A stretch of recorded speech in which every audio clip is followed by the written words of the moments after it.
Dans le paysage cinématographique français, peu d'actrices ont captivé le public avec autant d'élégance et de mystère que Sophie Marceau. À 58 ans, cette icône du 7e art, connue pour ses rôles emblématiques et sa discrétion légendaire sur sa vie privée, fait l'objet d'une attention renouvelée suite à une confession inattendue.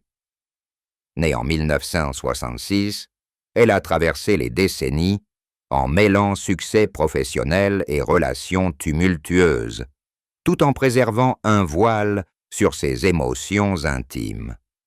Pourtant, derrière les projecteurs, se dessine un parcours marqué par des amours passionnés et des pertes profondes. Cette exploration plonge dans les méandres de son existence, depuis ses origines modestes jusqu'à une révélation récente qui émeut ses admirateurs. Elle commence par les fondations d'une enfance qui a forgé une personnalité résiliente, prête à affronter les défis du stardom. Sophie Daniel. Sylvie Maupu voit le jour le 17 novembre 1966 dans le 15e arrondissement de Paris, au sein d'une famille ouvrière. Son père, Benoît, chauffeur routier, et sa mère, Simone, employée dans un grand magasin, offrent un cadre stable mais sans luxe. La petite Sophie grandit à Gentilly, en banlieue sud, entourée d'un frère aîné, Sylvain, qui deviendra plus tard technicien audiovisuel. Cette enfance ancrée dans la réalité quotidienne des classes populaires instille en elle une humilité qui transparaîtra toujours dans ses interviews. Des voisins de l'époque évoquent une fillette vive, imaginative, qui improvise des spectacles pour divertir la famille lors des repas dominicaux. Les années scolaires se déroulent sans éclat particulier. Mais Sophie développe un goût pour le théâtre en participant à des ateliers locaux. À 13 ans, elle répond à une annonce de casting pour un film adolescent, ignorant que cela changera sa trajectoire. Sélectionnée parmi des milliers de candidates, elle décroche le rôle principal dans La Boum, réalisé par Claude Pinoteau. Ce baptême du feu la propulse sous les feux de la rampe, mais elle conserve un lien fort avec ses racines, retournant souvent à Gentilly pour des week-ends en famille. Des enseignants se souviennent d'une élève discrète, plus intéressée par les récits que par les équations. Analysant cette période, on perçoit comment l'environnement familial, marqué par le labeur quotidien, a cultivé une détermination farouche, transformant une ado ordinaire en une star naissante, capable de naviguer entre innocence et maturité précoce. Cette base solide, loin des paillettes, pose les jalons d'une carrière où l'authenticité prime sur l'artifice.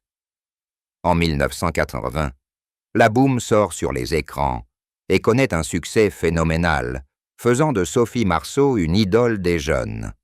À 14 ans, elle incarne Vic Béreton, une adolescente rebelle, rôle qui lui vaut le César du meilleur espoir féminin en 1983 pour la suite La Boum 2. Ce diptyque, vu par des millions de spectateurs, l'a propulsé au rang de phénomène culturel, avec des posters ornant les chambres d'adolescents à travers l'Europe. Parallèlement, elle signe un contrat avec Gaumont, enchaînant des projets comme Force Hagan en 1984, aux côtés de Gérard Depardieu et Catherine Deneuve, où elle tient un rôle dramatique qui démontre sa polyvalence. Les années 1980 marquent une diversification. Elle tourne Police avec Depardieu en 1985, explorant des thèmes plus sombres. Des critiques de l'époque saluent sa capacité à passer de la comédie légère à des interprétations intenses, comme dans Descente aux enfers en 1986. En 1988, l'étudiante la voit collaborer avec Vincent Lindon, renforçant son statut d'actrice bankable. des réalisateurs notent son professionnalisme précoce, capable de longues journées de tournage sans se plaindre. Examinant cette phase, on discerne une stratégie instinctive. Marceau choisit des rôles variés pour éviter l'enfermement dans un stéréotype juvénile, construisant un répertoire éclectique qui mélange glamour et profondeur psychologique.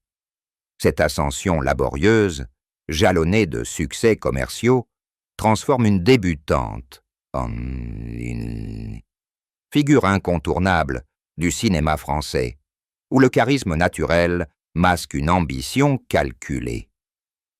Au milieu des années 1980, Sophie Marceau croise le chemin du réalisateur polonais Andrzej Żuławski lors du casting de L'Amour braque en 1945. Âgée de 18 ans, elle est fascinée par cet homme de 42 ans, exilé de Pologne pour raisons politiques, connu pour ses films intenses comme Possession. Leur collaboration professionnelle se mue rapidement en une relation amoureuse, malgré la différence d'âge qui suscite des controverses dans la presse. Żuławski la dirige dans ce film, inspiré de Dostoïevski, où elle incarne une femme tourmentée, rôle qui révèle une facette plus audacieuse de son talent. Le couple s'installe ensemble, et Żuławski devient un mentor artistique, la poussant à explorer des territoires dramatiques complexes. En 1989, il tourne « Mes nuits sont plus belles que vos jours », une œuvre poétique où leur alchimie transparaît à l'écran. Des collaborateurs du plateau rapportent une complicité évidente, avec des discussions interminables sur la littérature et le cinéma. En 1991, La Note Bleue voit Marceau dans le rôle de Solange Sand, amante de Chopin, renforçant leur partenariat créatif. Analysant cette époque, on observe comment cette union transcende le personnel pour enrichir sa filmographie, Żuławski lui offrant des personnages nuancés qui approfondissent son jeu. Cette rencontre, fusion d'amour et d'art, marque un tournant où la jeune actrice gagne en maturité, tout en affrontant les jugements publics sur leur liaison atypique. En 1995, Sophie Marceau donne naissance à Vincent, fruit de son union avec Andrzej Żuławski, un événement qui ancre leur relation dans la durée. Le couple, vivant entre Paris et Varsovie, cultive une existence discrète, loin des tabloïds. Vincent grandit dans un environnement bilingue, exposé à la culture polonaise de son père et au dynamisme français de sa mère. En 2001, leur séparation après 16 ans ensemble est annoncée sans éclat, préservant l'amitié pour le bien de l'enfant. Marceau confie dans une rare interview que cette rupture, bien que douloureuse, a permis une coparentalité harmonieuse. Par la suite, elle rencontre Christophe Lambert sur le tournage de La disparue de Deauville en 2C, qu'elle réalise elle-même. Leur mariage en 2012 scelle une nouvelle étape, marquée par la naissance de Juliette en 1997, d'une précédente relation de Marceau, bien que les détails restent privés. Le foyer s'organise autour des enfants. Vincent poursuit des études artistiques, tandis que Juliette développe un intérêt pour l'écriture. Des amis proches décrivent des vacances familiales en Bretagne, avec des promenades côtières et des dîners animés. Pourtant, des tensions surgissent des emplois du temps chargés, Lambert tournant souvent aux États-Unis.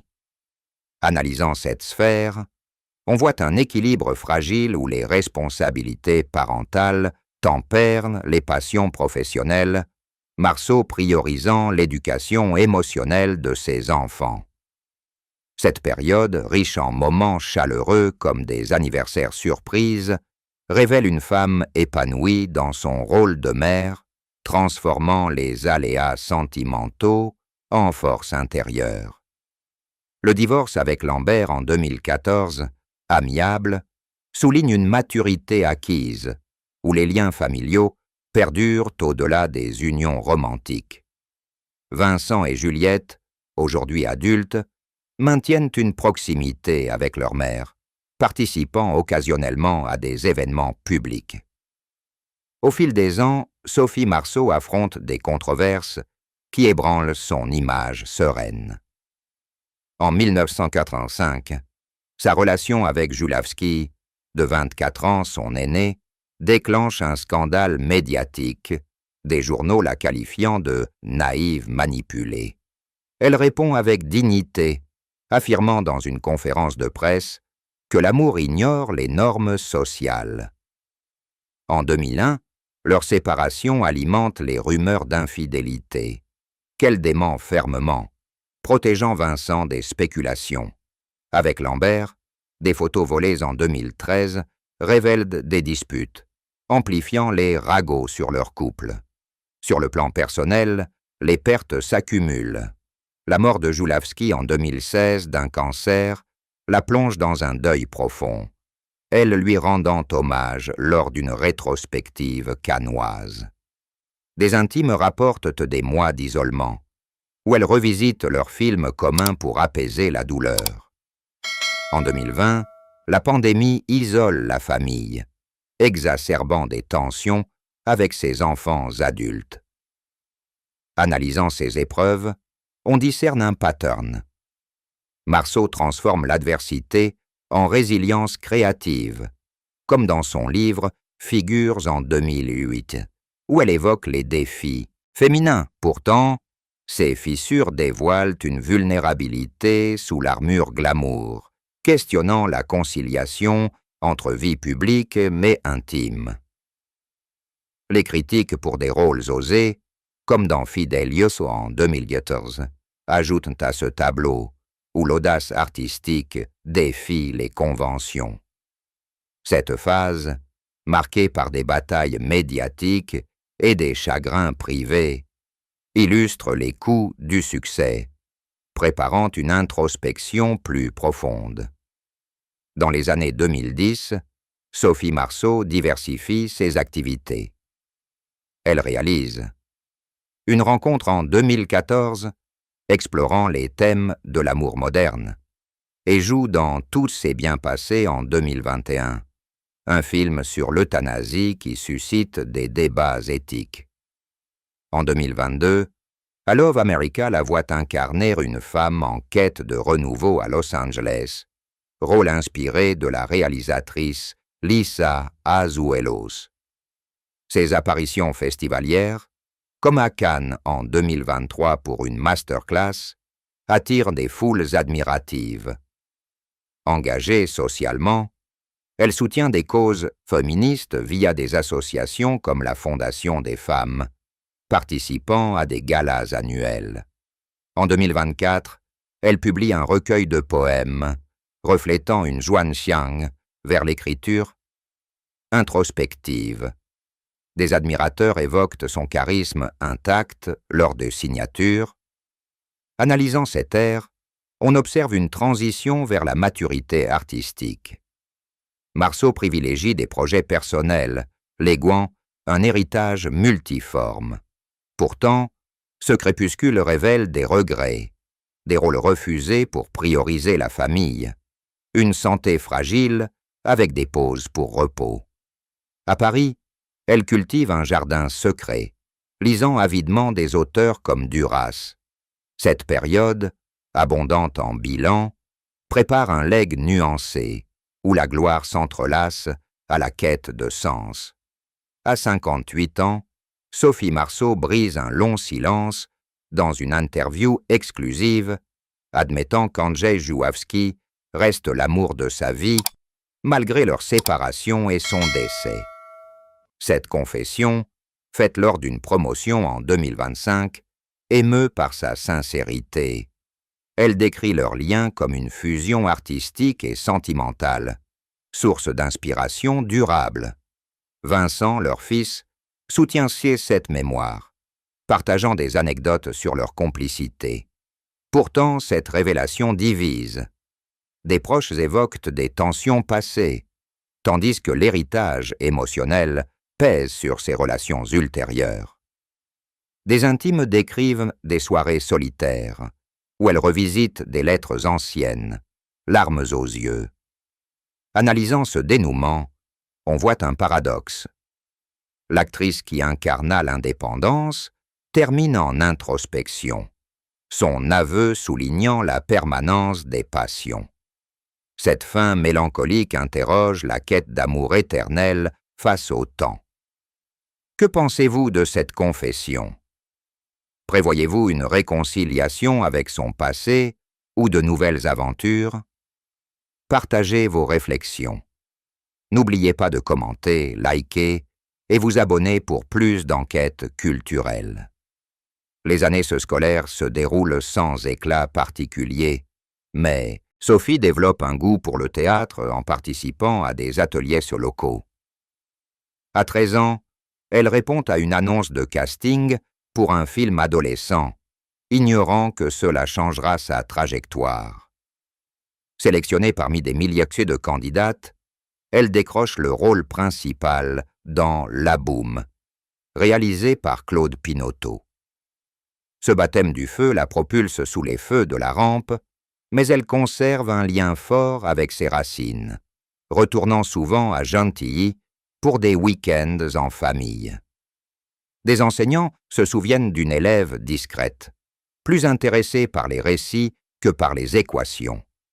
Analysant cette période, on perçoit comment l'environnement familial, marqué par le labeur quotidien, a cultivé une détermination farouche, transformant une ado ordinaire en une star naissante, capable de naviguer entre innocence et maturité précoce. Cette base solide, loin des paillettes, pose les jalons d'une carrière où l'authenticité prime sur l'artifice. En 1980, La Boum sort sur les écrans et connaît un succès phénoménal, faisant de Sophie Marceau une idole des jeunes. À 14 ans, elle incarne Vic Béreton, une adolescente rebelle, rôle qui lui vaut le César du meilleur espoir féminin en 1983 pour la suite, La Boum 2. Ce diptyque, vu par des millions de spectateurs, la propulse au rang de phénomène culturel, avec des posters ornant les chambres d'adolescents à travers l'Europe.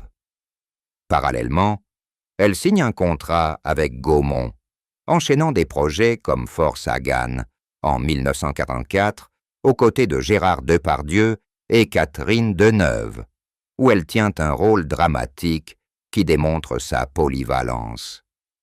Les années 1980 marquent une diversification. Elle tourne Police avec Depardieu en 1945, explorant des thèmes plus sombres. Des critiques de l'époque saluent sa capacité à passer de la comédie légère à des interprétations intenses, comme dans Descente aux enfers en 1986. En 1988, l'étudiante la voit collaborer avec Vincent Lindon, renforçant son statut d'actrice bancable. Des réalisateurs notent son professionnalisme précoce, capable de longues journées de tournage sans se plaindre. Examinant cette phase, on discerne une stratégie instinctive. Marceau choisit des rôles variés pour éviter l'enfermement dans un stéréotype juvénile, construisant un répertoire éclectique qui mélange glamour et profondeur psychologique. Cette ascension laborieuse, jalonnée de succès commerciaux, transforme une débutante en une figure incontournable du cinéma français, où le charisme naturel masque une ambition calculée.